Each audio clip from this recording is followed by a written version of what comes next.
consider all. When I look at the world that you have made, I see the stars.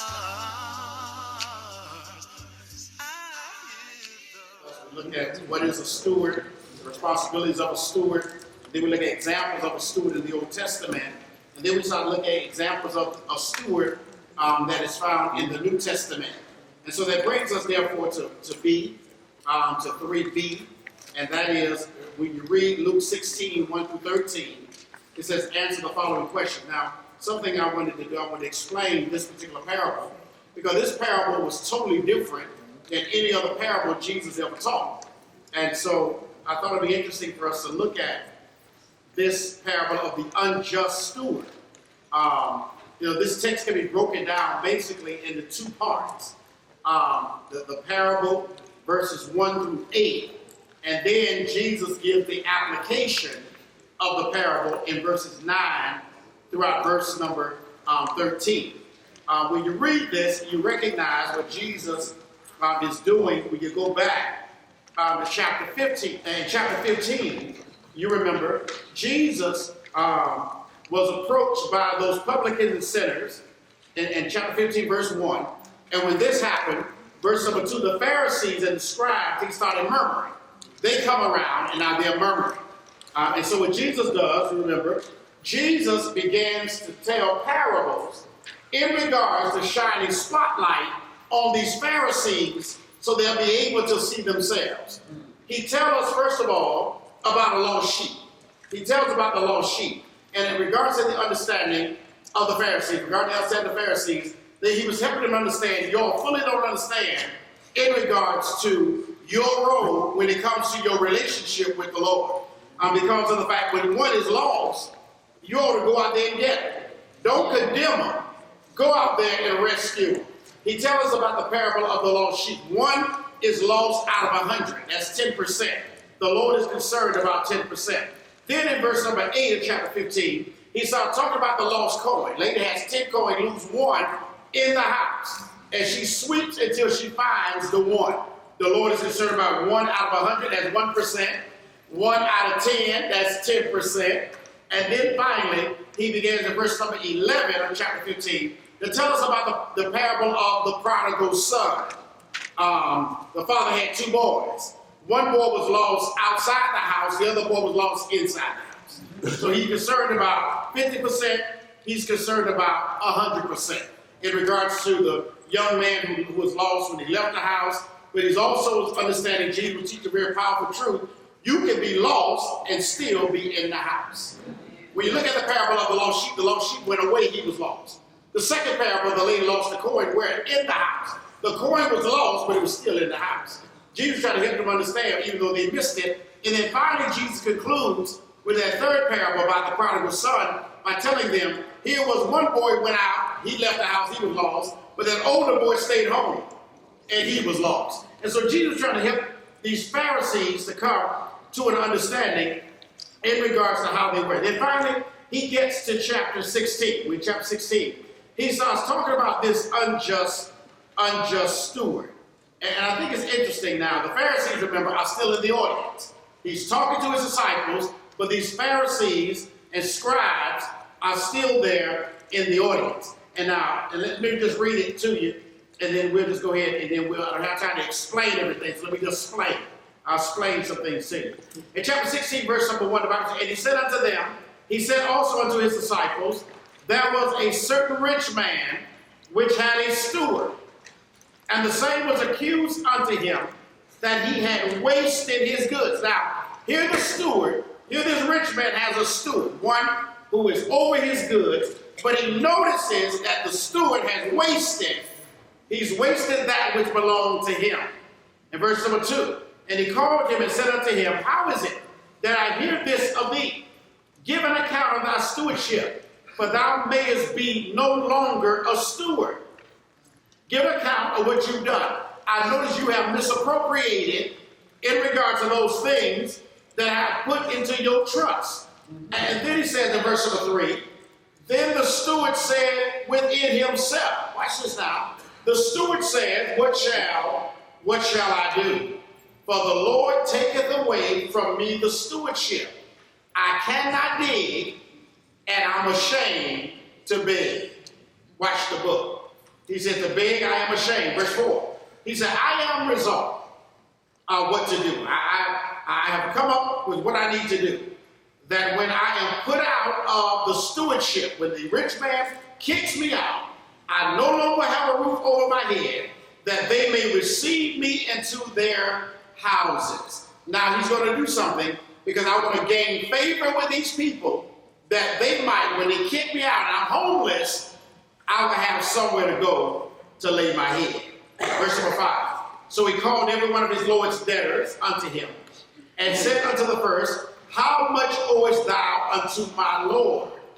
And he said, 100 measures of oil. And he said unto him, take thy bill, and sit down quickly, and write 50. Now, what is he doing? He's cutting the debt. He's cutting the debt. Now, remember now, he has not worked this out with the rich man who's actually owed this. This is what he's doing on his own, that he might gain favor with these particular creditors or debtors, the debtors, that he might be able to look out for himself, so that when I'm kicked out, I have somewhere to go. They will feel indebted to me, and therefore I'll have somewhere to go. Watch the book.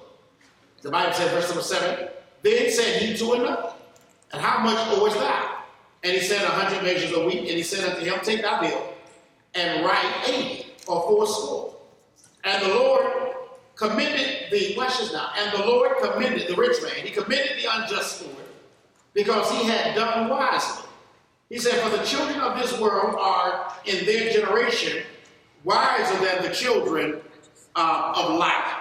I thought it's very interesting when you look at this. Here's this steward was a very shrewd individual, goes behind his master's back, reduces the debt that is owed to his master's debtors in exchange for shelter, that when he's going to be kicked out, he'll have somewhere to go.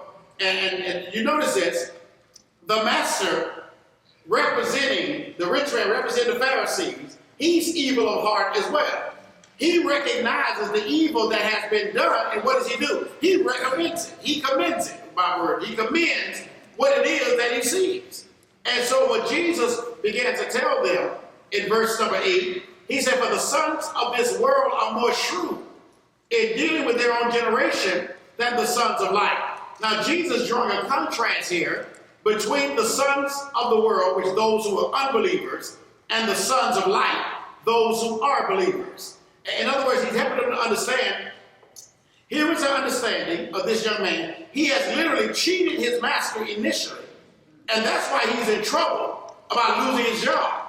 And then he goes out again. And what he's doing, though, church, he's not looking out for his master. He's only looking out for himself. But it's interesting, because of the evil heart of this rich man, he sits there and commends him for saying, you're going to be kicked out, but yet you're still looking out for yourself to make sure that you're all right. Well, Jesus is trying to help these Pharisees to understand, evil does not call out evil. I said evil does not, in other words, if you're evil and you see evil, you can recognize evil. If you ain't careful, you'll start learning from it. This is why one of the terrible systems that we have, we don't have a better one, so we have to use what we got. When you arrest a person, what do? You arrest them and put them where? In jail. Who's in jail? Yeah.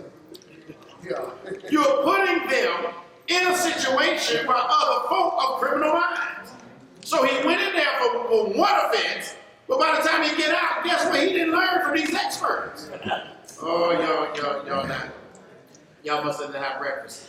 And so Jesus was saying, in verse number 9, and I tell you, he said, make friends for yourselves by means of, he wasn't telling them to make friends for yourself of unrighteous wealth, but what he was trying to help them understand in regards to the difference between the way the world is, those of a worldly mindset, and those who are Christians, and who have a Christian mindset. He would say, you got to understand, people of the world, they don't think like those who are children of light. And then so he said in verse 9, he wanted to make it a recommendation, just making a point. He said the friends of the mammon of unrighteousness, he said when you fall, they may receive you into everlasting habitation. He was saying when evil recognizes evil, evil takes in evil. Because the Bible said that scripture went in my head and popped back out again. The idea that evil will not, I can't think of that scripture, brothers and sisters. Yeah, it'll come back to me. It's on the tip of my tongue. I'm putting my tongue out so y'all can see it and tell me what it is. But what he was saying was, evil does not take down evil. A house divided against itself, that's what I'm looking for. Tell me. A house divided against itself can't stand. If there's good, there's evil, that house won't stand. The house will only stand when you have two evils or you have two good. All right? And so therefore Jesus tried to help them understand. He said, he that is faithful in that which, he helped them understand. Here's the lesson. He that is faithful in that which is least is faithful also in much. He's telling them, listen, as stewards, what we need to learn, don't take on the mindset of the world. Don't be like the world. Don't take on the mindset of the world. If we as Christians, if we learn to be faithful with the little God has given us, then God can bless us with more. But if you can't handle the little, then don't expect God to bless you with any more. He that is unjust in the least, watch this. He said the person that's unjust, like this fellow was, in the least, he's unjust in much. In other words, if you don't do right with a little, you're not going to do right with a lot. Here this man was, he was unjust, watching over the affairs of his master. He didn't do that right. He was so evil till the evil rich man wanted to get rid of him. But then once he goes out and shrewdly deals with individuals, does things he should not do, the evil man of the world recognizes that evil, commends it, and tells him in regards to that he's done wisely. So Jesus was making a point to the Pharisees in regards to how they were. And as Christians, how we got to be mindful that we as stewards, we have to be faithful in our stewardship. This is not as if the one who has entrusted us is evil. The one who has entrusted us with his riches is God. And God is faithful. Listen to what Jesus says in verse number 11. If therefore ye have not been faithful in the unrighteous mammon, who will commit to your trust the true riches? In other words, if we can't handle what the Lord gives us down here, how are we going to handle the true riches that God actually has? And the true riches of God, y'all, is not the idea of money and things down here, but it's the true treasures in heaven. That's how we're told in Matthew 6, lay not up for yourselves treasures upon earth, where thieves mock those corrupt, and thieves break through and steal. Mock and rust those corrupt, and thieves break through and steal. But lay up for yourselves treasures where? In heaven. You see, so the real treasures, church, where our heart ought to be, the things that we ought to be yearning for, the things that we ought to hold dear, ought not to be things of this earth, but those things that are the true riches which are in heaven. Verse 12, and if you have been faithful in that which is another man's, which his servant was not, his steward was not, who shall give you that which is your own? If you can't take care of what is another, then how in the world can the Lord bless you with that which belonged to you? So to help him understand, here's his steward was, he was unfaithful in that which wasn't even his. It belonged to somebody else. But he wasn't faithful in that. And so therefore, if you weren't faithful in that, then how do you expect God to be able to give you anything of your own? God said, if you can't handle what I have, then why in the world should I bless you? And bless you with a blessing that's going to be yours. Because you've shown me you can't handle. You can't handle what's mine. And because I'm bigger than you, I should be more important in your life than you. If you can't treat me right, then why should I give you something knowing you're not even going to treat yourself right? That's a little too deep. Some of y'all didn't have breakfast. And he says, and he concludes in verse 13, no man can serve two masters. But either you will hate the one, love the other, or you'll hold to the one, despise the other. You cannot serve God in your money. And so therefore, let's go quickly. Let's go quickly back to the lesson. Number one, what accusation was brought against the steward in this parable? Class? Squandering his We possessions. just got it on Wednesday, Thursday, Friday, Saturday. 4 days! You mean to tell me 4 days? All right, what's the answer, y'all? He had wasted, all right, the certain rich man's goods. He had wasted the goods. All right, that's the accusation that levied against him. Number two, what was the steward called on to do with regard to his stewardship? All right, he had to give an account. All right, so the steward had placed him over his affairs, and now it was his responsibility as stewards. Think about this now. We got to make this applicable, based on where you went to school, applicable to us today. How does it fit today? Well, we are stewards. That means God is going to call on us in regards to what God has given us. Church, God will, we're going to have to give an account. We're going to have to give an account. Think about this. We're going to have to give an account because whatever you have, whatever God has blessed you with, we have to give an account. Because remember, we're just stewards of that which belongs to God. And the Bible still says that the earth is the Lord's and the fullness, which means whatever the earth produces, the fullness of the earth, that's God's too. And so God said, as stewards, and God help us understand, brothers and sisters, we ain't nothing. Pardon my ain't, but we ain't nothing but stewards. Because Paul told Timothy, when we came here, we came with nothing. And then he said, it's certain. When we leave here. So think about this. If God brought us in this earth, we came into our existence with nothing. Think about this. We came with nothing, we leave with nothing. So in between the coming and the going, God allows us the ability, therefore, to have possessions, things that are in our possessions. They're really not ours because you can't take nothing with you. And I told you, even your house ain't yours. I said, even your house ain't yours. Pardon my ain't, but it ain't you. If you don't believe it, pay your house off.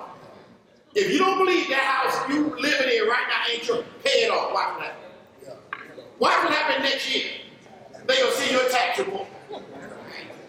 Don't pay that tax. They gonna let you know. I'm telling y'all, the world tells us this world really is not ours. I know some of y'all not looking right, so y'all, I just see some of y'all. But I'm just trying to help us understand. From the time we come in, time we go, the Lord entrusts us with things. And we're going to have to give an account. We're going to have to give an account. We've got to give an account of those things the Lord has entrusted us with. And so therefore we got to make sure we're good stewards. All right, quickly, it says explain, verses 10 and 11, we must learn to be faithful in the little. We have, as stewards, been placed in charge of, so that the Lord will bless us with more. If we are faithful with the little, we'll be faithful with a lot. If we cannot be faithful over earthly things, then God will not entrust us with the heavenly riches, which are the heavenly treasures. All right? I hope you're all right fast. I gave you a lot this evening. Did you go over it again? I'm used to that. Tuesday, Thursday class taught me that. Well, we must learn to be faithful in the little we've been entrusted with as stewards in order to be given more. If we are faithful with a little, we'll be faithful with a lot. If we cannot be faithful over earthly things, then God will not entrust us with the heavenly riches, which are the heavenly treasures. All right, let's go to page 4 in deference to time. Would you consider the man in Luke chapter 12? And you got to go back. Luke chapter 12. Verse 15 through 20.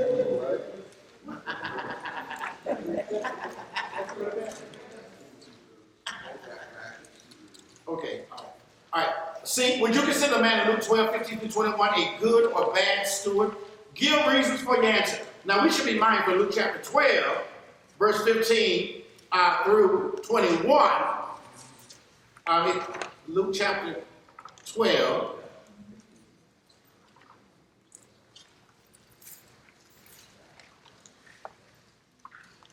Yes, the man with the bars. All right. Will we consider him a good steward or a bad steward? He was bad. He was bad because the Bible says this man, what did he do? He accumulated all of this stuff. He accumulated all of this wealth. All right? He accumulates all this wealth. And then he says, you know what? My bank account is so big. I don't even have room enough.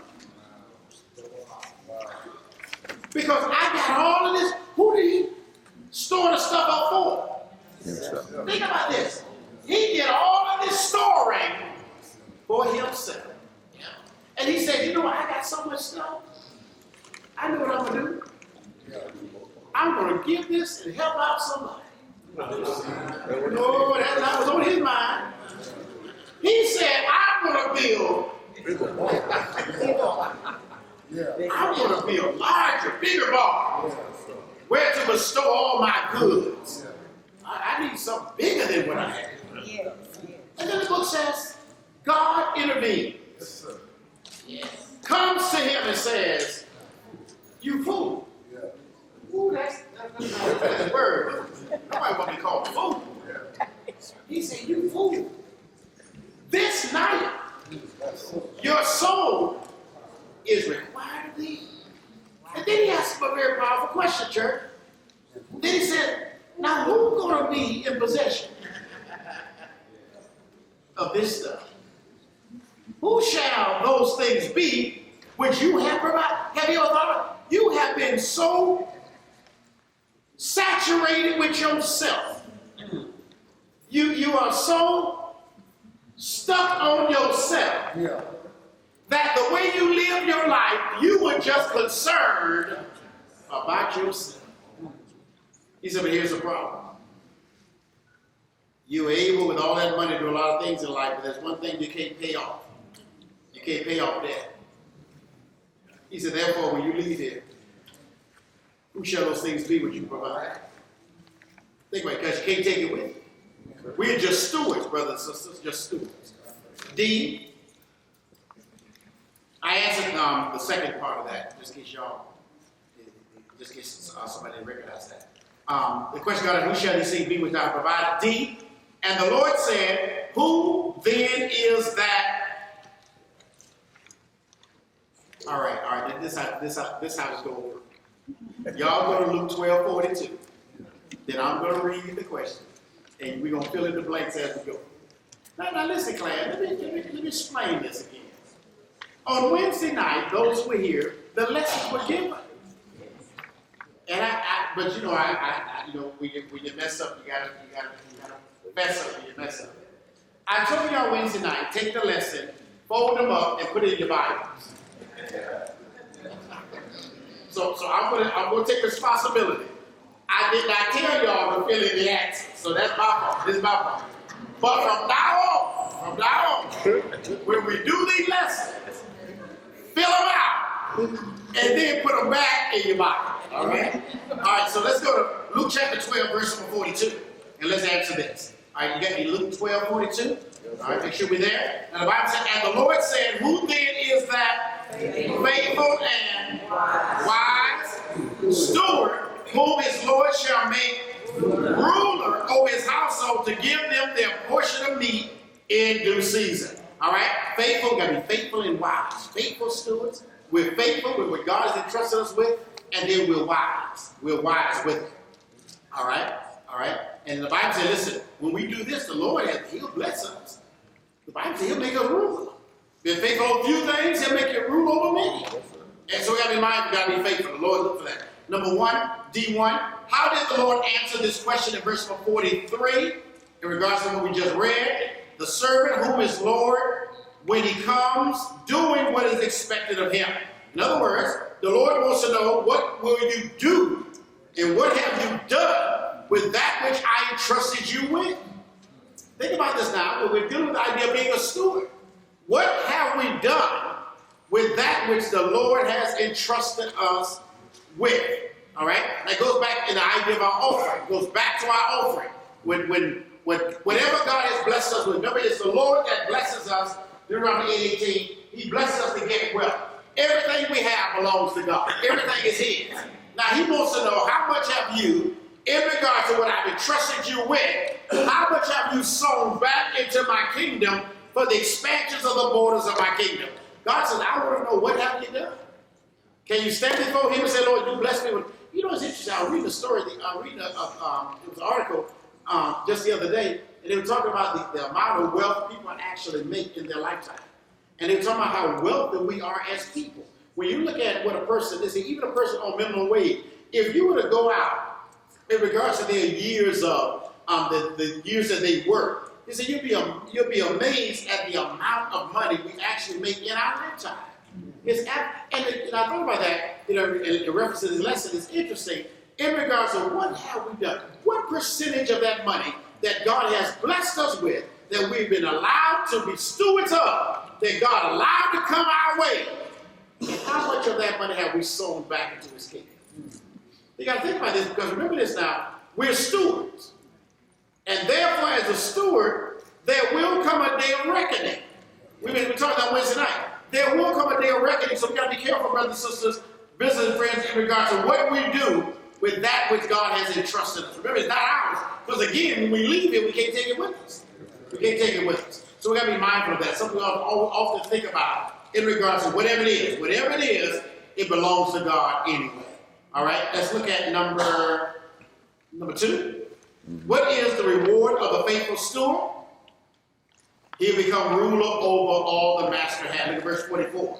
In Luke 12:44. He'll become the ruler of all his master has. All right? And so we got to be mindful of the blessing. When we do right by God, God will do right by us. I look at E. The Bible talks about the idea of the elder in the church. In Titus 1:7. For the bishop must be blameless as the... Oh, I should have had y'all. As a steward of God. All right? So the elder is a steward of God, which means the idea even entrusted in regards to the care, in regards to the people of God. Look at F. 1 Corinthians 4:1. I'll wait till you get there. 1 Corinthians 4:1. 1 Corinthians 4:1.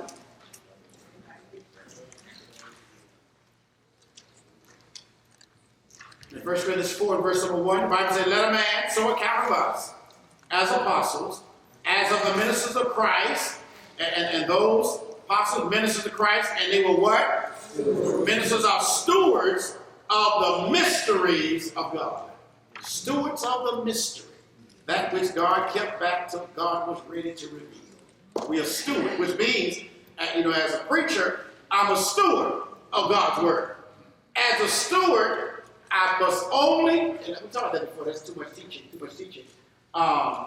In Titus 2:15, Paul told his young son in the gospel Titus, he said, but these things speak and exhort and rebuke with all authority. And I thought it was very powerful. He said, you do this with all authority. If you're going to preach, you got to preach with all, it's interesting. All authority. When you go back, that's not the word we use for Jesus. Jesus, in Matthew 28:18-19, he said, I have all power, all authority, exousia. Jesus, I have all, but Titus 2:15, that's not the word exousia. That word, authority, means the idea you're given the right to proclaim that which has been entrusted to you. So the preacher does not have authority to preach whatever he wants to preach.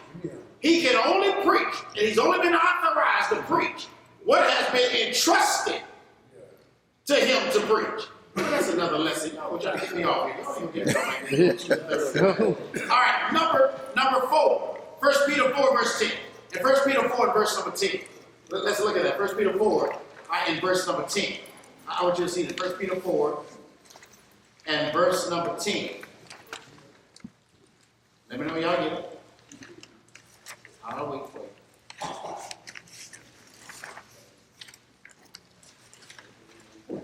Did we get it?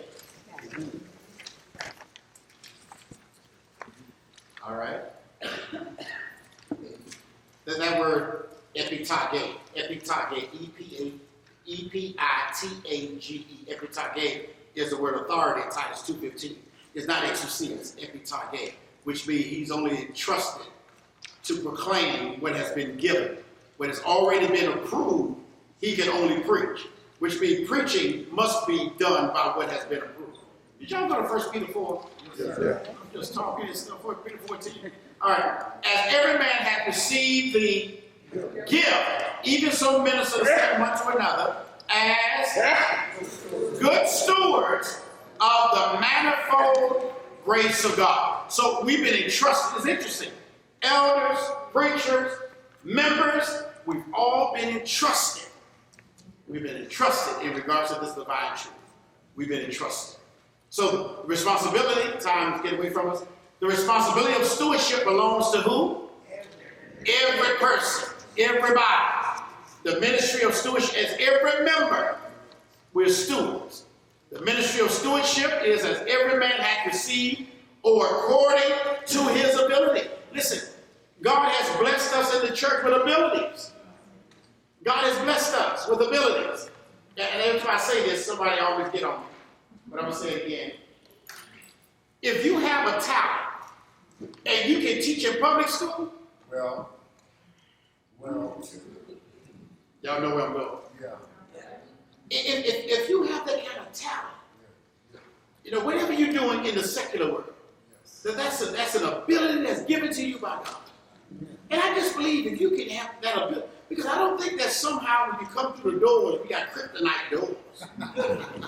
They take away your ability to do something. I just think that whatever we're doing in the world, we ought to recognize we can be great assets to the church. If you sing out there, you ought to be able to sing it. Amen. Are y'all with me? That's right. You know, if you have a job where you're dealing with people in the world secular realm, then you ought to come here and consider being a greeter, somebody in regards to using those skills in the church. Oh Lord, you gotta be quiet. See if I can find me a scripture. Yeah. But I'm just saying. I just think that because we've been entrusted, whatever skill, whatever ability you have, you've been given that skill by God. And God knows our ability. Remember we talked about that on Wednesday night, the parable of talent. One had 5, one had 2, one had 1. But the Bible says it was according to their several ability. And God allows us things based on what we're able to handle. That's why I tell church folks, to stop scratching. Stop scratching. Scratching them lottery tickets. Stop scratching. Scratching, y'all thought I was talking about. Don't be scratching them lottery tickets. You mess around there and win. And if you ever won, you're going to have trouble in your life. You're going to have trouble. I remember this one guy won $300-some million. I told you about that before.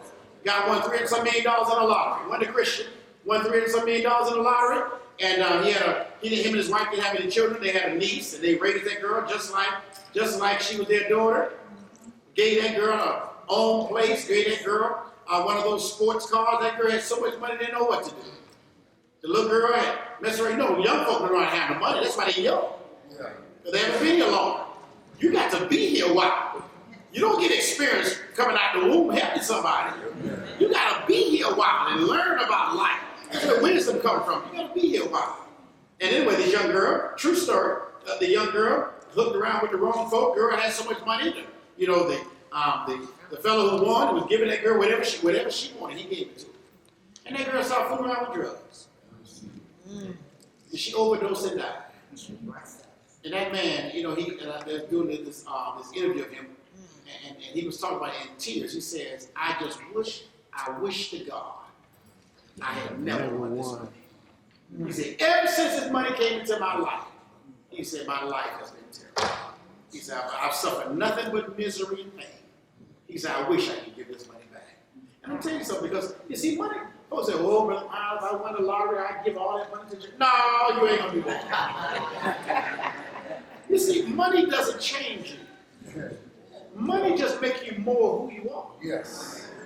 If you're stingy, Yeah. you're going to be stingier. If you're generous, you're going to be more generous. Money is not moral. Money is not immoral. Money is amoral, which means it's based on what you can give money to a person. They take that money, take care of their family, feed their family. You get money to some people, they take that same money, go out there and buy drugs, whatever the case is.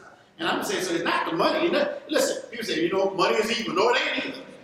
If you got any evil money in your purse, when that basket is passed today, put all of evil dollars in that. You're going to exercise your purse today, all right? You're going to exercise it today. But listen, time just won't allow us, y'all. New Testament TV. There is a way, only one way. Jesus said, I am the way. There is a way, only one way. Jesus said, John 14:6, I am the way. There is a way, only one way. Jesus said, John 14:6, I am the way. New Testament TV. There is a way, only one way. Jesus said, I am the way. There is a way, only